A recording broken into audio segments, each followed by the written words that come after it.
Welcome to this episode of the DirectLine Podcast from Lighthouse Cove. My name is Bethany Toledo-McCray, and I'm the Executive Director of Lighthouse Cove and your host for today. Today's episode is going to be a little different. We're actually collaborating with Nick Comstock from NickSpeaks Podcast.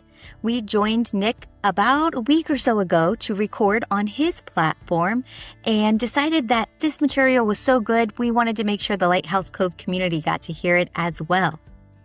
So earlier this year, I had the opportunity to travel to Washington, D.C. with two direct support professionals, including Aaron Mendoza from Open Door. We were there to participate in the Disability Policy Seminar and meet with members of Congress and their staff people. For Aaron, it was his very first trip to our nation's capital and his first experience advocating for the profession of direct support. In this conversation, you'll hear about our reflections on the experience and why the voices of direct support professionals are so important at the local, the state, and the federal levels. So, let's jump into the conversation.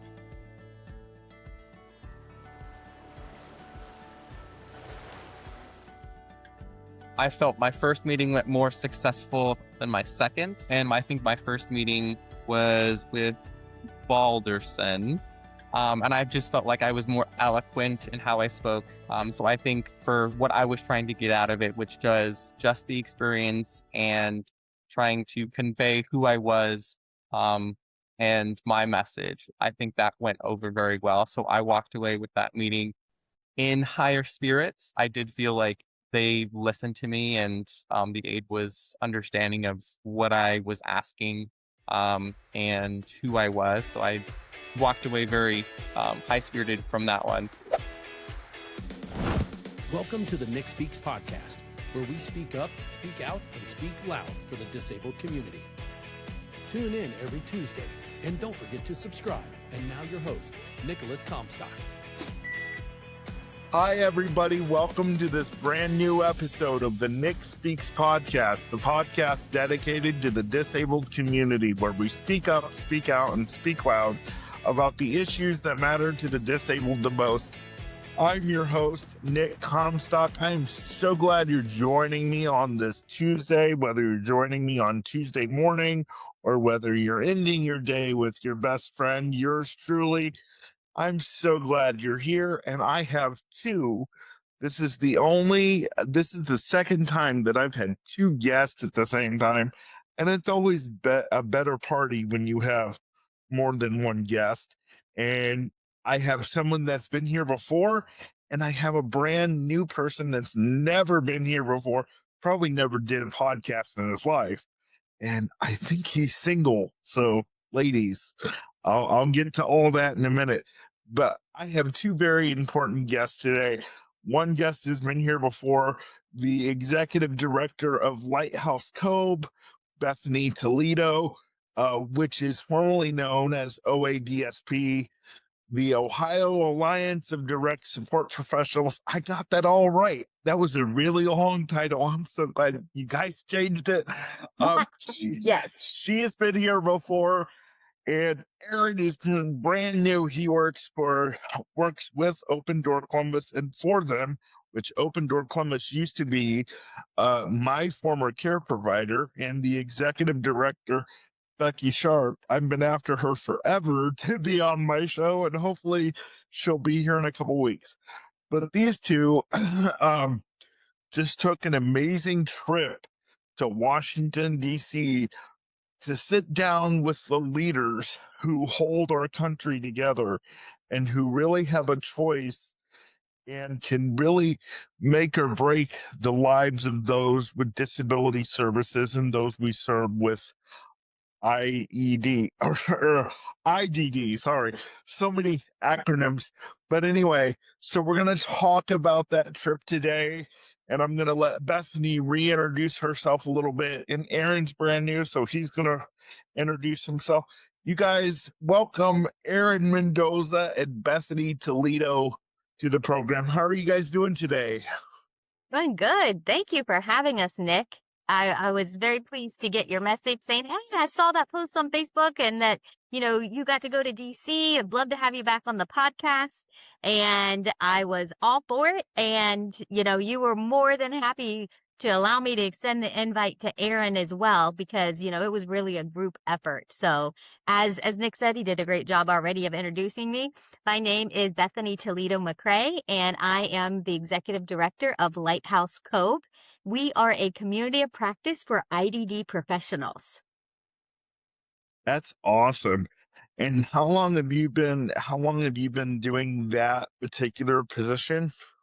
I've been in my position for over 10 years, and I have been in the field for 29 years now.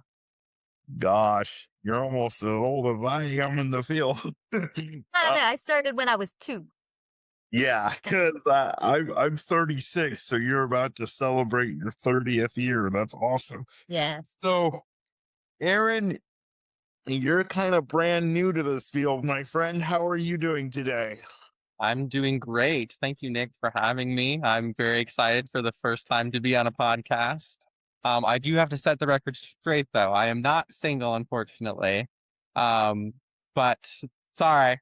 But I am very grateful that you've given me this opportunity and to talk about this trip. So, and I've worked for Open Door as a theatrical coordinator for about 2 years. I worked as a part of their adult day services. Oh, cool. So you've been with them for 2 years, and Open Door really is an incredible provider. I was with them for almost 3 years, and then I kind of felt that it was time to go. I look back on it now, and it was the worst mistake I ever made, but now I'm in a good place. But I love Open Door and all the people who are there. Most of them that were there when I were there are still there, which says a lot about Open Door and how they run things. So as I said in the beginning, the executive director, Becky, will hopefully be on my show within the next couple weeks. And she has wonderful insight and does a lot of the same things that Bethany does. They go to Washington. And Becky is just an incredible human being. I'm trying to get major brownie points, guys. So, but no, we sincerely love her and love what she does. So, Aaron, I want to kick off with you a little bit because you're new to this field. So why don't you tell me? Well, you're not new now. You're here. You've been here for 2 years. Why don't you tell me what got you started in the field, and because you kind of fell into this a little bit, which is what I love. Yeah. So I originally was looking for jobs right out of school. I went to school originally for theater. I got my bachelor's degree in general theater with a focus in directing and art, and a minor in arts administration. And I just was applying to every possible job opportunity that I could that was related to the arts and theater. And Open Door was one of the people that gave me a call back and gave me an interview. And I went in and just kind of really enjoyed it. And I've been here ever since. Awesome. I love that. Now, did you expect that? Now, before they called you back, did you have any idea that they were involved with the disability community? And did you have any involvement with the disability community before this? So when I first applied, I didn't really do my research.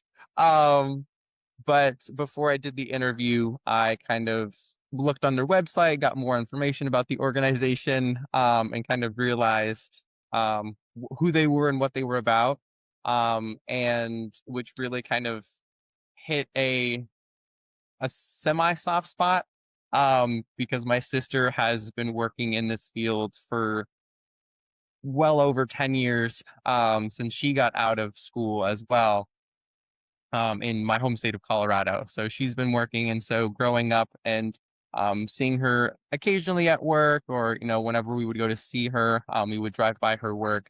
So a very informal introduction to this community and this field, but still kind of within that same family of connections of working around this community. So when you found out that Open Door was in this field, were you like nervous? Oh, I don't want to screw anything up. I don't want to say anything to offend anybody. I don't know what questions to ask. What kind of things ran through your mind? Yeah. When I first interviewed, I was very, very nervous, especially being a DSP. One of the responsibilities is med administration. So giving meds, helping in any sort of medical emergencies. And that is never something that I didn't go to school for. I didn't have any sort of training in that realm at the time, and beyond just general like first aid and CPR. So I was like, I have no idea. So that was one of my major kind of concerns of like, I don't want to mess anything up. I don't want to be responsible if something bad were to happen, or if someone has a medical emergency, I have no idea what to do. So that was one of the big like conflicts that I was really facing when I first joined, was that. But as far as being politically correct or not wanting to offend anyone, within the arts, I've always been very conscious about who I'm talking to, and I've always been of the mindset that every person is a person, regardless of ability, race, gender, sexual orientation. And so I've kind of always been of that mindset where we're all just people on this earth, and we all are here and figuring it out together. So it's interesting that you said something and it caught my attention. You said you were nervous about, administering meds and doing other things like that.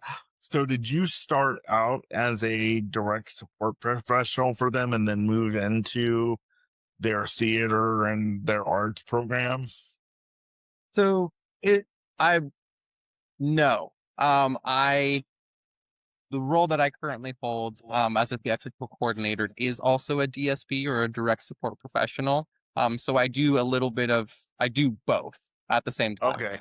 So I serve as a DSP with just extra knowledge and extra experience in the theatrical art creative realm.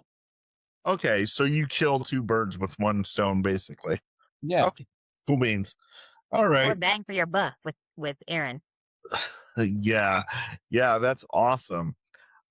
So I want to get to the crux of the reason why I invited you both on. I just wanted to give the viewers and listeners a background a little bit on Aaron, because it was his first time here, and I'm sure we'll get to know you a little bit more throughout the podcast.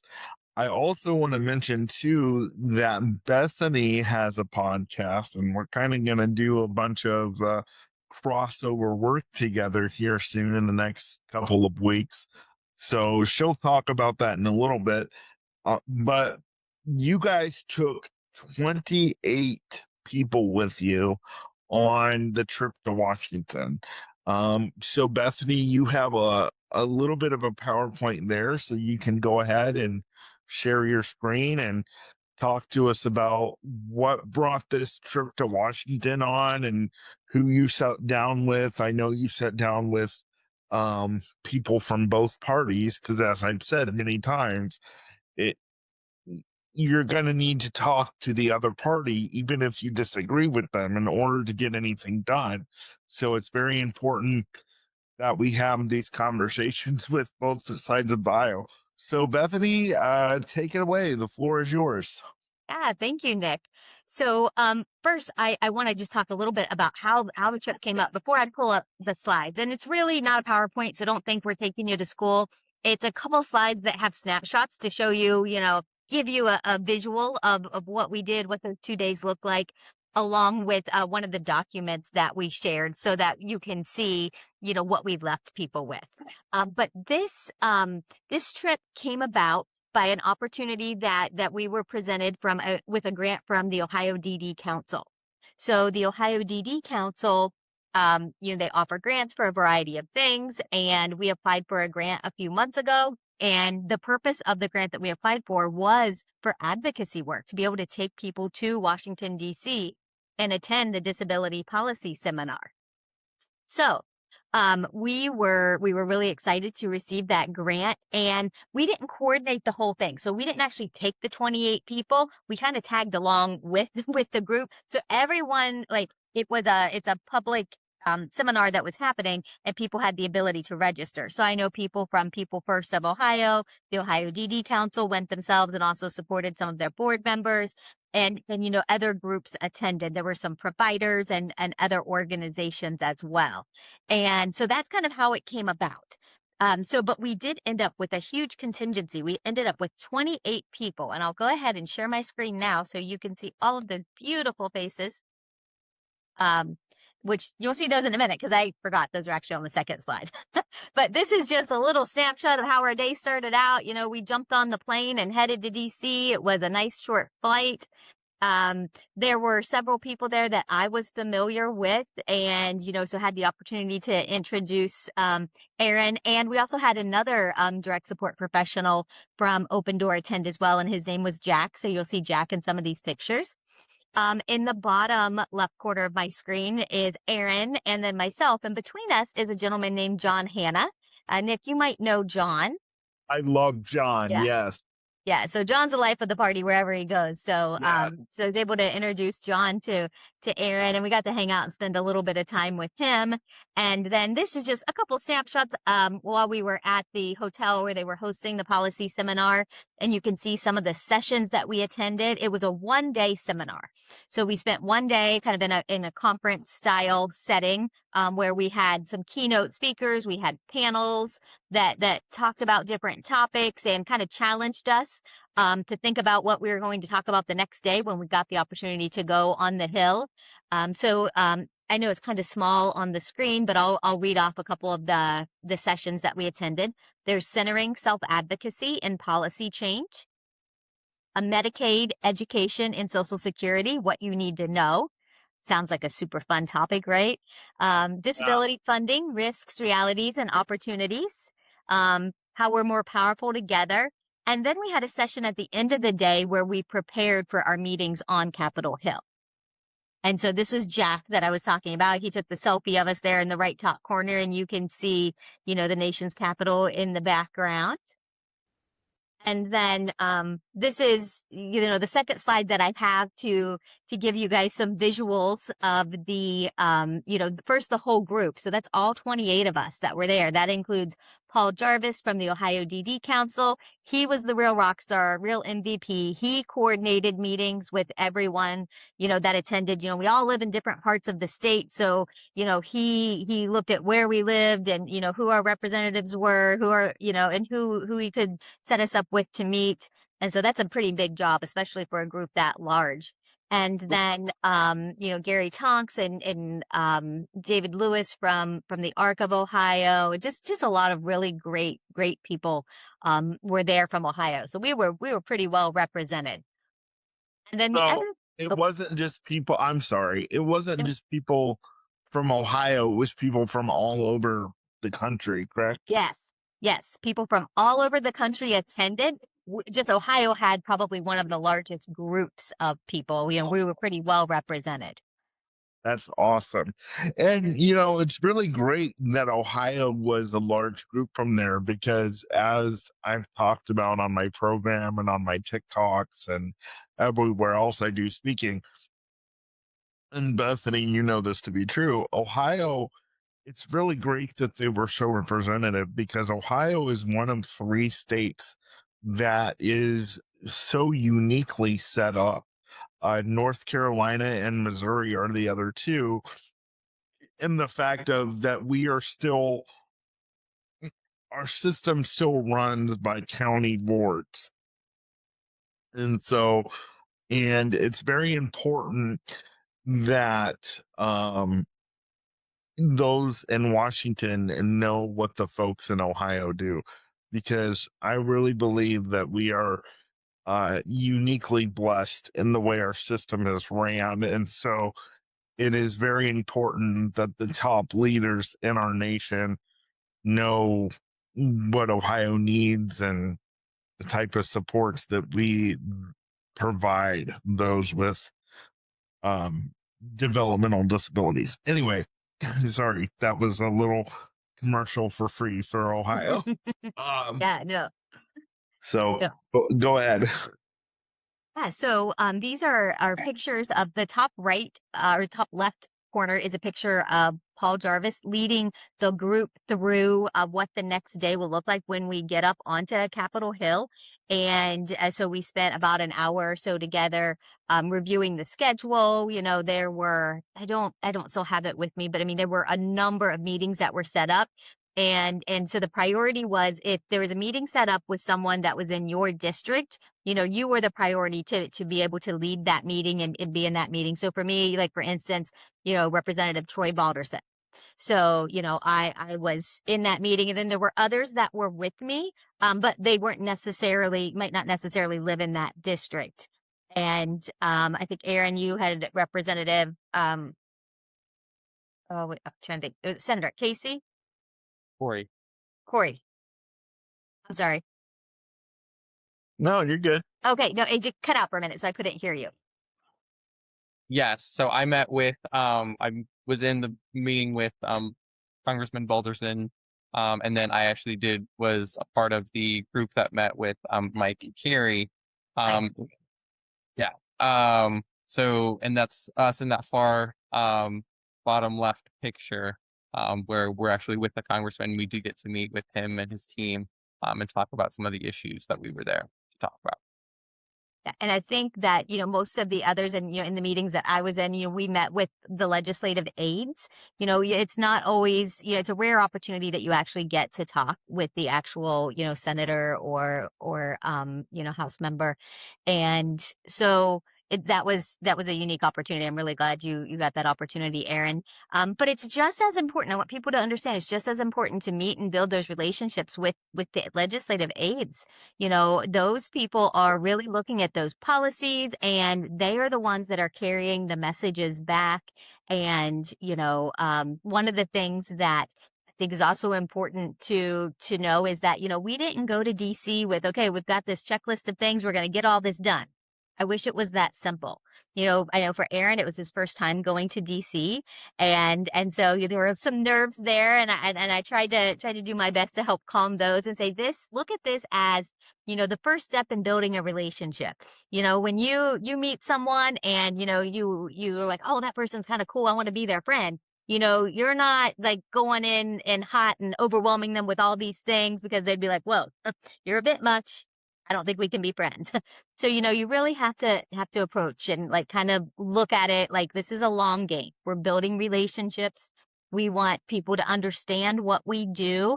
And, you know, when we have some real specific needs and things going on, we want to be able to have those conversations and already have that relationship established. So that's really, really important to know also going into something like this. Also, the other thing that's important to know is you don't get a lot of time during these meetings.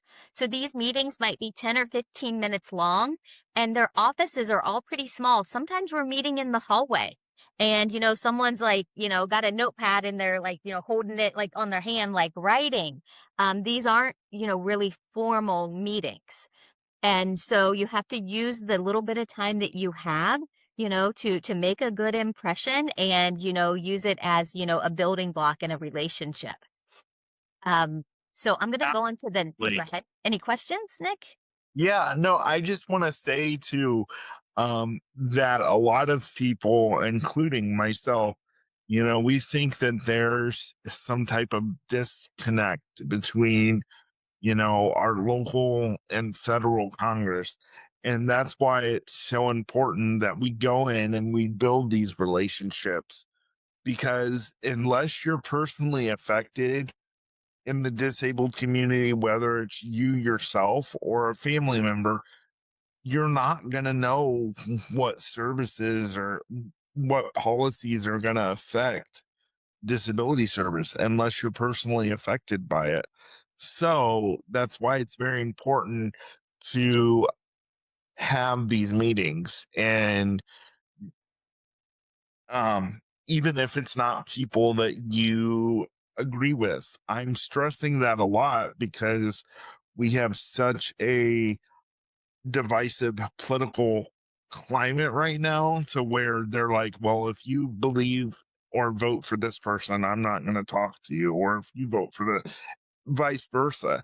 And you can't have that, especially in the disabled community, if you need your life to change for the better in a certain way. And these are the folks that can make that happen.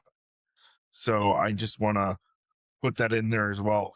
Aaron, so what were you thinking? Because as Bethany said, I mean, it was your first trip. Were you like, oh my God, I hope I don't say anything stupid to these senators or representatives? What was going through your mind? Absolutely. I, throughout the entire trip, and the conference and everything, all I really remember it is sitting the night before we're supposed to be on Capitol Hill, is sitting in my hotel room on my bed with my computer and trying to draft some sort of script that I'm going to say. And I'm like, it ends up being like 5, 10, 15 minutes. And I'm like, I have to cut this down. It's like all of these words of what am I going to say? What am I going to do? How am I supposed to act? So it was a lot of just those nerves of never doing anything like this before. So, and then when I actually got to meet with legislators and the aides, a lot of that was like, okay, take a deep breath. You're just here to kind of talk about you and your story and what you do. And I think Bethany really helped me with that, of framing it in that mindset of you're not here to ask for demands. You're not here to, with guns blazing and this is what I want. You're here to really build those relationships and talk to them on a human level and simply just say, this is what I do and this is how you can help me right now. Yeah. So, Bethany, you mentioned that, sometimes you may be in a hallway with these people. Did that actually happen in Washington? It didn't happen to me on this trip, but it has happened in past trips, where we met in the hallway because there was the little, their offices are small. They have a little reception area and maybe a conference room and then an office, just very small. I've met sometimes I've met with people and we'll go to the cafeteria or we'll go outside to a little courtyard. So you kind of just have to be prepared for anything. And I think that, something else that we talked about ahead of time is you brought this up, Nick, some of these people have no idea what the services look like. And it's really important that we're not just going in and overwhelming people with all of this information, that we're actually starting out the conversation by finding out about who we're talking to. Some of the people that we talk to, actually, are from Ohio. They're familiar with, our hometowns. They know some of the same people we know. Some of them do have siblings or relatives that have disabilities. So it's also really important to start the conversation out by learning about them and what their point of reference is. And so then that way you can kind of craft and use, leverage the little bit of time that you have with them to make the most progress based on what they already know and what you might already have in common. Yeah. Yeah. So why don't you take us to your next slide and show us kind of the one-page policy thing that you were talking about before we... Yes. So remember, we only have a little bit of time with every person and, we can't tell them everything. So I always recommend, and depending on what type of, if you're in DC for, say, for instance, I've been to Anchor policy summits and they will have these ready for you and you can share. There's certain highlights that they'll help bring together that you can share during your meetings. For this event, since it was people from all over the place, and it was a variety of people, it was professionals, with people receiving services, family members, everyone it was kind of left up to each individual what they brought and shared. And one of the things that I think is useful is to have a piece of paper to leave behind. Some people simply call them leave behinds. Some people call them policy briefs. This is a snapshot of one of the two that we had with us. We had two. We had one for the Senate and one for the House. They were both very, very similar. I'll point out the difference here in a moment. I'm not sure if I can. Oh yeah, looky there. I can actually make it a little bigger, so then I don't struggle to read it, and hopefully you can see it if you'd like to follow along. So this is something that I designed for us a while back when I made another trip to DC, and then I modified it based on the things that we wanted to talk about when we were in DC back in March. And so it talks about who we are and who is Lighthouse Cove and who is Open Door. So it just talks a little bit about what we do. And then it talks about legislative priorities. For us, it was a great and a unique opportunity to be able to be there with two direct support professionals, people that could really speak to what it looks like to be a DSP. So we, of course, wanted to talk about the workforce. And the big thing that we focused on, there's a lot of stuff on this page, but what we focused on when we were in the meetings was the need for a standard occupational classification. Because there is that's something that we've been trying to move forward for a long time. There have been different versions of bills, and there was some current legislation when we were there. And that's the only difference between the two leave behinds, is that there was there are companion bills. So they're just different numbers and names for the House side and for the Senate side. So it points out what that is. So if they want to go look it up, and they, can ask, the congressperson to support it, they have the information they need. And then, very important. Yes, so important. Give them the information that they can use. We also, on this document, it talks a little bit about technology and about using technology to save money. And we know there's a lot of stuff going on, a lot of information, out there right now about the cost of services and, reducing, the overall budget. And, so be part of the solution. That's another thing. Help the person that you're sitting down with understand how you can help them save money for the system, and at the same time improve care and support for people. And then, so if I just scroll on down, it says next steps. We're ready to partner. Like, we're not here as an adversary. Doesn't matter, red, blue, what side of the aisle. We're here to partner and to make progress together. So we just state that here, and we leave our contact information. So you can see my name, who I am, who I work for, along with Aaron, his titles, and Jack as well. So that's a very simple one pager. We get a little bit of time so we could go into little detail with a couple of things on this one pager, but then we leave it for them. Then I'm going to pass it over to Aaron, so you can just talk a little bit about what happened when you got back home. Like, where do we go from here? Yeah, I do want to ask Aaron something, because you said you were in the hotel the night before on your bed typing up a script, and you're like, I got to cut this out. I got to do that. So how much did you actually use that script? The answer was not really at all. Yeah.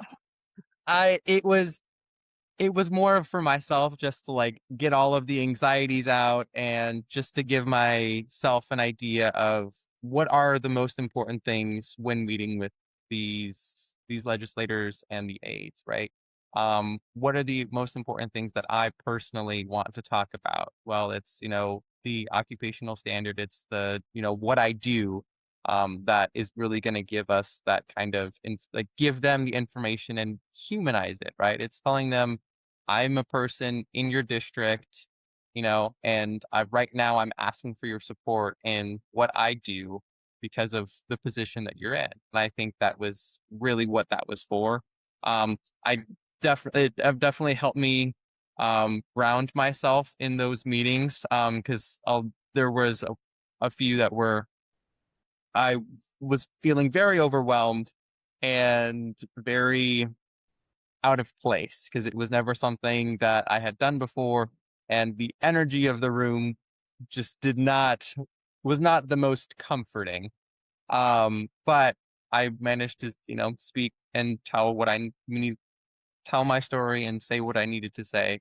Um, so yeah, and then once I got back to answer Bethany's kind of segue, I sent them both of the aides that I met with. I sent them an email thanking them for their time, and just asked them, hey, if you are ever in district, if you're ever back in Ohio, I would love to meet with you and possibly talk a little bit more and show you what I do and share with you what goes on in my daily life. And this is, why I'm asking for your help so I can do what I need to do on my day-to-day basis. Sure, absolutely. How did you feel? And I can pose this question to both of you, and then you can decide who's going to answer first or whatnot. How did you feel those meetings went? Did you feel like they heard you and that they realized that there was change that needed to be made?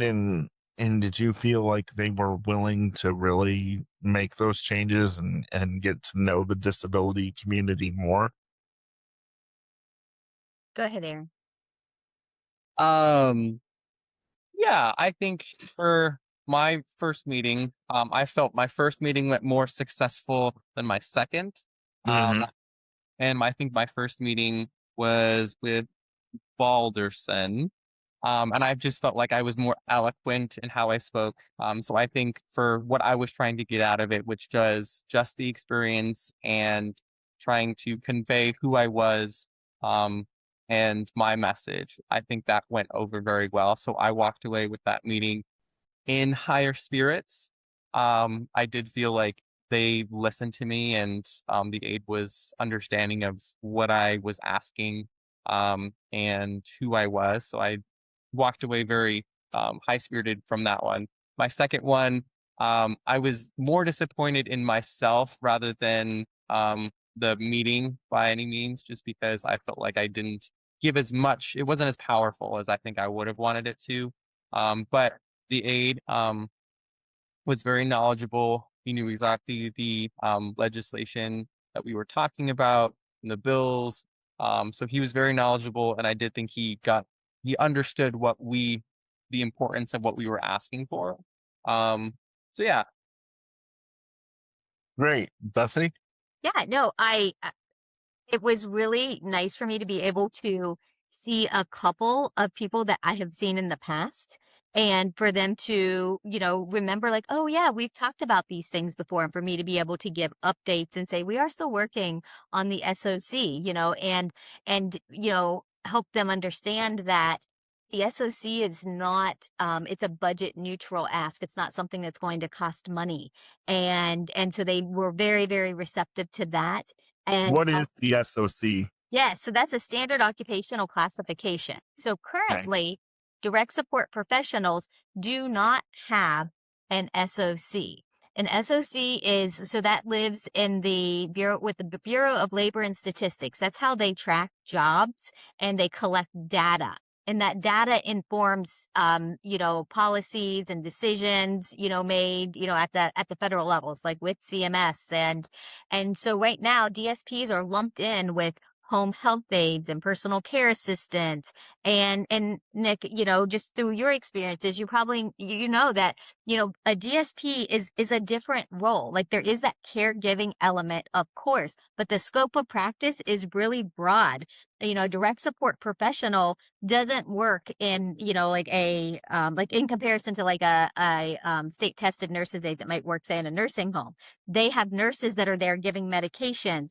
They have other people, supporting different elements. And with a DSP, they kind of wear all of those hats. They take people to doctor's appointments. They administer the medications. They help people get jobs. They help people, get into their community and meet people, that will become their friends. Like they support every facet of a person's life. And so helping people understand that there is a difference there.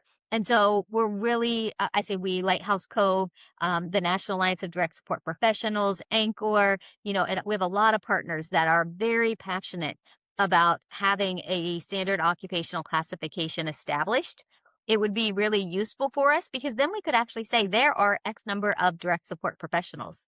We can make an educated guess, but we really don't have an exact number, because when you look at the data with the Bureau of Labor and Statistics, again, it's lumped in with other, with like kind of other caregiving type roles.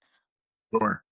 Sure. Well, you taught me something new just now, and I've been in this field as a client since 2012, which is I didn't know that there was a difference between a DSP and a home health aide. Like, I've heard HHA, I've heard CNA, I've heard STNA, but now I'm going to need you to just take a little bit of time and kind of go through a little bit of difference, because I had no idea. Yeah. So again, one of the big things is that a direct support professional in a lot of settings can have a delegated nursing certification that allows them to practice nursing tasks. So Aaron referenced earlier that, he gives medications, and that was something that's a little bit scary, especially when you don't go to school to be a nurse and then to have a job. And it's like, oh, like, Nick, you and I have had this conversation before. I came into the field as a DSP when I was 19 years old. I've worked in, I worked in a group home setting where 5 ladies lived. I was responsible for giving medications multiple times a day, and I had to go through specific training and take a test to be able to do that. And so, a STNA doesn't give medication. They have nurses on staff that do that, in those skilled nursing facilities. So that's interesting, though, because I've had STNAs in my home working for me in my home, because I've never been in a real group home setting or anything like that. So I know that they have to, you have to be an STNA. At least this is what I was told. You have to be an STNA in order to apply creams or apply topical medications. So it's interesting now that I'm sitting here learning that there's all these DSP is different from an HHA. An HHA is different from an STNA. It's like, okay. Yeah. And I'm not, I don't know every single, difference, because, we focus on, supporting direct support professionals. And I was a DSP, so I can speak to that experience that I had. I know that there's even levels with, or kind of like add-on certifications with delegated nursing. There are some DSPs that give insulin shots. They give tube feedings, and they have to get additional certifications for that. So it's highly skilled, and there's that broad scope of practice. So really what we're trying to say to everyone who's watching and listening, and especially of those that are high up in the state, I know a lot of you listen because a lot of you tell me it's more than just doing light housekeeping and cooking a meal. You are giving life-saving medication to people, especially if you're coming directly into their home. You're making sure that their oxygen is correct. You're making, and so this is why the pay is so important. This is why having people that do these jobs are trained and trained well, and they're not just people that come in off the street, and so this is so important that we do this program, and this is why I do my program, so that people can get a glimpse and say, hey, this is not just a job that's worth more than $10 an hour. And technically you can't put a price on a human life, but these DSPs and even HHAs and all the other ones that we mentioned need to know that all that they do, that they are worth all that they do. Yeah. So absolutely. That's why it's so important. So Bethany, talk a little bit about because I mentioned it in the beginning. So because you and I have the same podcast producer, so talk a little bit about your podcast a little bit. Yeah. So we have a podcast called The Direct Line. And we actually just relaunched the Direct Line. As Nick mentioned earlier, we changed our name. So as of January 1, we became Lighthouse Cove. And with that, came a new era for our podcast. And rather than having a single host for our podcast, my entire team, which I make that sound really big, there's, a total of 5 of us, we each take turns in the host seat. And so when we were doing our pre-podcast call with Nick, what was that, last week? I was like, this was a great opportunity because we do have the same podcast producer, and a huge thank you and shout out to Nick because he's the one that introduced me to Kyle. Absolutely. Yeah. And so we work with Kyle to produce one podcast a week. And I think because, we like to get more bang for our buck, and Nick used the term, kill 2 birds with 1 stone. We will probably be releasing this as well on the Direct Line. And so then Nick will be featured there, with this podcast that you're hearing it now. So actually you might be hearing it on the Direct Line. You might be hearing it through NickSpeaks. And then, Nick, I'd like to throw out an invitation for, down the road for you to just come on and be a guest. Absolutely. All right. Thank you. 100%. I will say, though, every time I ask my smart speaker to play the Direct Line podcast, it comes up with like a podcast that has nothing to do with yours. So we may need to rebrand that a little bit and change the name because I still can't find yours. Well, we'll see. Now that we have a podcast producer, I think he can probably help us with that. There's lots of technical things that goes into like the RSS feed and terms that I don't actually understand yet. But one thing that's new for us this year with the Direct Line is that it's also available on YouTube. So like yours is available on YouTube as well. You can watch the video format or just the audio. And so I will make a note to check in with Kyle to see what else we can do to make sure you're able to find it easily because, we want people to be able to find that podcast. Yeah. Oh, sorry. No, go ahead. I was agreeing with you. Yeah. The whole idea of the Direct Line is to make sure the front line has a direct line to people in the field. So we love to talk to people that can provide information and help people understand. We've had, we've had directors on. We've had, I had Paul Jarvis from the Ohio DD Council on. When I was a direct support professional, I'll kind of talk a little bit about that. And then Aaron, you can kind of share from your perspective. I didn't know how big the field was. I didn't understand what I like to call the ecosystem. I worked for an agency and I knew who the executive director was, but I didn't know why we did what we did in terms of rules we had to follow. I didn't understand how any of that worked. I didn't know that we had a director at the Ohio Department of Developmental Disabilities. And so I think back and I'm like, wow, I wish I would have known and understood a little bit more. I don't know, Aaron, for you, how that's been in the last couple of years. Yeah. Talk about that, Aaron. How has it been and how has it shaped your career knowing that the field is so vast? Yeah, absolutely. I think I'm always learning something every single day. And about something new about the field or another process that happens from, the state or county or board. There's always something new that's happening that, affects what I do on a day-to-day basis. And it's constantly changing.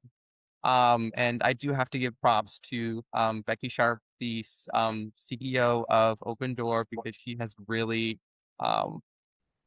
created that environment where she wants the DSPs and the frontline supervisors and people and has worked very closely with Bethany to create this model where we as DSPs have access to this kind of information, where we feel empowered to go to DC and advocate for ourselves, but also for the individuals that we serve. And so I think that process, for me, has really shaped how I view things. And also because I am also a theater practitioner, I have ambitions of creating my own theater company one day. A lot of the same practices of running a nonprofit organization apply across the board, and understanding that piece of, from an organizational standpoint, from a provider standpoint, how many things actually go into the daily lives of the individuals that we serve. It's not just, getting them from point A to point B. It's making sure that they have transportation on this day, and making sure that they can get to all of the other activities, and making sure that we have the necessary resources available for everyone that needs them. Absolutely. And one thing that I love about Becky and Bethany is that they are not executive directors just sitting in their office pushing papers. You guys, you give access to your staff in a way that I've never seen, and I've been in this field since 2012. And I love that because I think the both of you realize, and I'm sure that there are some others out there too that are directors that realize, if you don't have good DSPs behind you, your organizations will cease to exist, or at least be subpar. So I love the fact that you, Bethany and Becky, are so accessible to your teams. And I will give kudos to Aaron because this is something that I didn't learn for a long time when I was a DSP, in that it's okay to ask the questions and to say, hey, I want to be involved in that. So Yeah. I met Aaron, gosh, less than a year ago, around a year ago or so? Yeah, about Probably that. a year or so ago. And Aaron was participating in a program. It was a leadership program that Open Door was hosting, and Lighthouse Cove was bringing to Open Door. And so Becky, being a great leader, she really, really believes in leadership development, and leadership development at all levels. So every year she hosts a leadership program, and a good leader also knows that they probably shouldn't always be at the front of the class being the one teaching. So Becky will bring in different people. And this past year we were the people, Lighthouse Cove, myself and my colleague Kevin Metz. We would go to Open Door one day a month, and we would cover two topics, one before lunch, one after lunch. And one of the little mini series that we did during the course of that year was on advocacy. And we helped people understand what that IDD ecosystem looks like. We talked about the challenges in the field and the things we wished were different, and then we wished we could change. Then we talked about, how our government's set up, and how you can advocate. And then we challenged every person in that program to participate in mock testimony. And so we took that whole list of things that we wish we could change and said, okay, advocate for it. How would you ask for this to be different? And so Aaron was one of those people that gave that mock testimony. And at the end of the program, I remember him saying, this was great. I really loved it, but I'd like the chance to do this for real. And so when the opportunity came and we got that grant, who was one of the first people I thought of to ask? It was Aaron. Mm-hmm. So, Aaron, when she asked you, were you like, oh crap, I should have kept my mouth shut, I have to go to Washington now? A little bit. No, but in all seriousness, I'm very grateful for that opportunity. It really did teach me a lot about not only how to navigate this system for myself, but also how to encourage other people to do it. When I got back, I told, my coworkers and my team, and I was like, it was a lot of fun because I got to do all the tourist things and see all the sites, but then I was also there for something a little bit more meaningful, right? I was able to advocate for the work that I do. And I know a lot of people and my coworkers as DSPs are very proud of the work that they do and the people that they support, and they love it and they wouldn't change it for anything. But at the same time, there's also a lot of challenges that come with that, right? It's not having an occupational code, right? And so I think that having the opportunity to do that really, I think, not only empowers everyone, but it lifts and creates a common ground of this is accessible. You just have to know how to navigate it. And I think that's one of the things that I'm really grateful that Bethany and Becky have really done, is made it accessible to as many people as possible. Yeah. We talked a lot about Advocacy Day and the Washington trip. to get a little off topic, how is the food in Washington? Becky and Bethany knows, and Aaron will soon find out that I'm a huge foodie. So, how was the food, or was that catered in through the? Actually, there was no catering, so we had to find our food. The day that we were at the kind of the conference style, it was kind of a lunch on your own. So we had an extended lunch break to go out and find something, and we found a great place, didn't we, Aaron? Yeah. We just stumbled into it. It was a tapas place. So Aaron, I'll let you talk a little bit about it. Yeah. So it was. We were like, okay, what's close by? And I forget the name of the restaurant, but it was a really elegant, very like posh kind of place. But they had really good food. The servings were good. The prices were decent. They had a nice atmosphere. And then I think we did see a few other people from the convention also there. But it was a really nice environment. And it was great. And I think one of my favorite things to do whenever I'm traveling is to find a local coffee shop. So it was one of the things that I did was before our conference. I went out early and looked at one of the local coffee shops that was right next to our hotel, and I just went and I had a lovely exchange and some pretty good coffee. So it was really nice. It was nice to kind of just experience that life. And then we did also have the opportunity to check out a really cool speakeasy. That was a lot of fun for me. And so that was really cool. It was called Off the Record. But they had a bunch of caricatures of all of the different politicians and the government. So it's like all of the political cartoons that are posted around the walls. And they send you home with a little poster as well, which is really cool. That's cool. And you don't remember what you had to eat? Not really, because it was just such a blur and all so fast. I do know that tapas place, they had a really good potatoes. They like scalloped or like mashed potatoes that were really, really good. They had a nice aioli to go with it as well. Oh, we love a good aioli. And I don't know about you, Nick, but I appreciate it when I get to go out to eat with someone that's not like skittish about sharing food, because Aaron and I shared food at the tapas place. So we ordered 4 different things or something, and then we just shared. So that's always nice because you get to taste more of everything. Yeah. Well, I don't know. I'm pretty selfish when it comes to my food. So, I mean, if somebody wants to offer to share theirs, I'll take it. I'll remember that. I don't know. I don't know.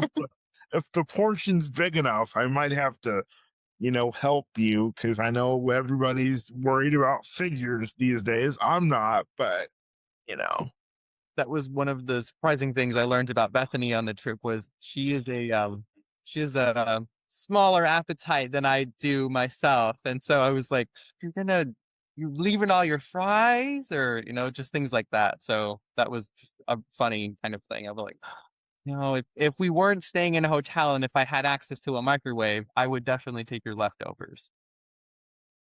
Yeah, I would have. Well, I call myself a little bit of a human garbage disposal, so I would have probably. That's a good thing to know, Aaron. Hey, Bethany, you want to go out to eat? Right. Yeah. Well, and that's my family loves it when I come home, and I was at a dinner meeting or something. I'm always bringing home food, because that's what I say is I've got human garbage disposals at home. Yeah. Well, I would now. I definitely want to go out to eat with you. Yeah, I share my food, and then I don't eat all of it. I get you something to take home. So. Yeah. Hey, that works. Well, this has been so much fun. What are some final thoughts that you guys have? I'll start with Bethany. Just thoughts on the system and how people need to get involved. What are your final thoughts? Final thoughts. We're going to have a new governor coming up soon. And so it's really important for people to make sure they're registered to vote and they understand, what people believe in, and you advocate. And regardless of who our governor is, our work doesn't end. It doesn't matter. So we still have to advocate. And we are getting ready to launch a series of online advocacy meetings where we help people understand the IDD ecosystem and learn what they can do to support the SOC. and possibly give testimony here in Ohio, because we'll also have our budget years coming up. So our Ohio's budget is every 2 years, and so we're looking for people that want to tell their stories and get involved, and we want to support them as much as possible. So if that's you and you're listening, please, check out our Facebook page. You can email me directly. Nick can share my email address in the show notes, and we will get you connected, because you can advocate in many different ways, and we can help you do that. And before Aaron says his final thoughts, I want to say that I just testified in front of part of the Ohio legislature for the Ohio Reviso. I don't know. Their chairman Click runs it. It's a committee that's way too long, but it had to do with housing and the CCA funds. So you just said something about testimony. So keep me in mind, because I've done it before and I really enjoyed it. And that's how we're going to get real change, is getting people on the front lines who understand what's going on. Go ahead, Yep. Aaron. Yeah, I think my final thoughts are just don't be afraid. Don't be afraid to get involved, and definitely vote if you are able to. Vote, vote, vote. That is one of the biggest ways I think we as individuals can do the work that we need to do, is vote and share our experience and our knowledge and who we are as people. So I think that's really my biggest thing, is don't be afraid to ask questions and ask people who have done it. I think that's one of the other things that I really learned from my trip, was relying on the people who have done this before to guide me through this process. And I think don't be afraid to do that. Allow and get out there and just share your story. Yeah, absolutely. Well, thank you guys so much for being here. I'm going to give some show notes here at the end, and then right after, if you guys could just stick around for like 2 or 3 minutes, I want to make sure we're all good before we part ways. But so thank you both, Aaron and Bethany, for being here. I'm sure Bethany will have you on, and Aaron, I'll be in touch with you to talk about more theater stuff and all that, because I really want to get involved in that as well. So thank you both for being here. Before we go today, you guys, I love bringing content to you like this every week, and it does cost me money to keep this program on the air. So if you would be so kind to donate $50, $10, whatever you can to keep this program on the air, I would greatly appreciate it. My Cash App will always be in my show notes, $ Comstock 90. I will not see a dime of the money. It goes directly to my producer to keep this show on the air. So we are very close to our 100th episode. I'm so excited. That is coming soon. And I gave my producer complete creative control. I don't know if I'm going to regret that. I'll find out very soon. But so if you can donate in any way, $ Comstock 90 is my Cash App. And if you want to be on the program, please visit my website at NickSpeaksOfficial.com, and please reach out to me. Thanks again to our incredible guest for being here today, Bethany and Aaron. I really appreciate you. And this is the Nick Speaks Podcast, the podcast dedicated to the disabled community, where we speak up, speak out, and speak loud about the issues that matter to the disabled the most.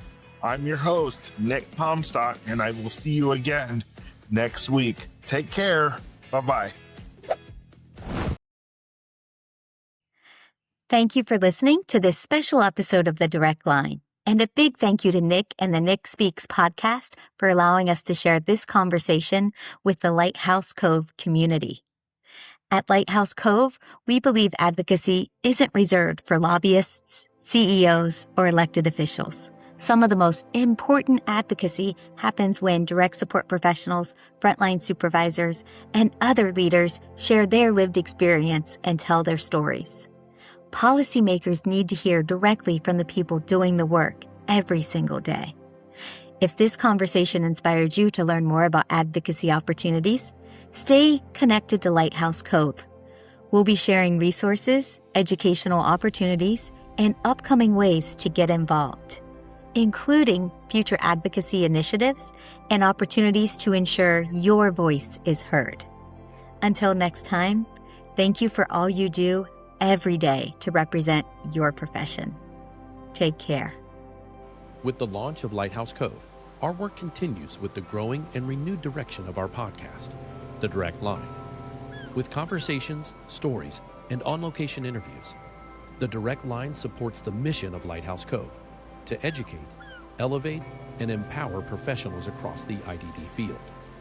Tune in to the DirectLine Podcast, brought to you by Lighthouse Cove every Thursday on YouTube and all other podcast platforms. Lighthouse Cove, it's more than a name. It's who we are.